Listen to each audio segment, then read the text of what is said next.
കന്യാസുതനേ ദൈവകുമാര മണ്ണിൻ രക്ഷകനേ വിണ്ണിൽ നിന്നിഹ.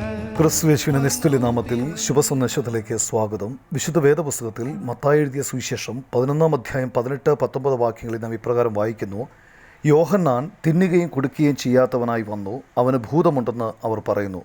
മനുഷ്യപുത്രൻ തിന്നും കുടിച്ചും കൊണ്ടുവന്നു, തിന്നിയും കുടിയനുമായ മനുഷ്യൻ, ചുങ്കക്കാരുടെയും പാപികളുടെയും സ്നേഹിതൻ എന്നവർ പറയുന്നു. ജ്ഞാനമോ തൻ്റെ പ്രവൃത്തികളാൽ നീതീകരിക്കപ്പെട്ടിരിക്കുന്നു.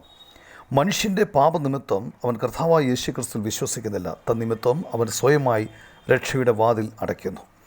ദൈവത്തിൻ്റെ ക്രോധത്തിൻ്റെയും ശിക്ഷയുടെയും കാര്യങ്ങൾ അവതരിപ്പിക്കുമ്പോൾ മനുഷ്യൻ അവനിലൊരു ഭൂതമുണ്ടെന്ന് പറയുന്നു. എന്നാൽ യേശു രോഗികളോടും ദരിദ്രരോടും പാപികളോടും ഒരുമിച്ച് താമസിച്ച് അവർക്ക് ദൈവ സ്നേഹത്തിൻ്റെയും സുവിശേഷം അറിയിക്കുമ്പോൾ മനുഷ്യനത് മനസ്സിലാക്കുവാൻ കഴിയുന്നില്ല.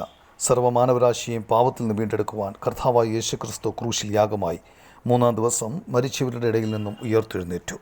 കൊരിന്ത്യർക്ക് എഴുതിയ 1-ാം ലേഖനം 1-ാം അധ്യായം 30-ാം വാക്യത്തിൽ നാം ഇപ്രകാരം വായിക്കുന്നു. നിങ്ങളോ അവനാൽ ക്രിസ്തുയേശുവിൽ ഇരിക്കുന്നു. അവൻ നമുക്ക് ദൈവത്തെങ്കിൽ നിന്ന് ജ്ഞാനവും നീതിയും ശുദ്ധീകരണവും വീണ്ടെടുപ്പുമായി തീർന്നു.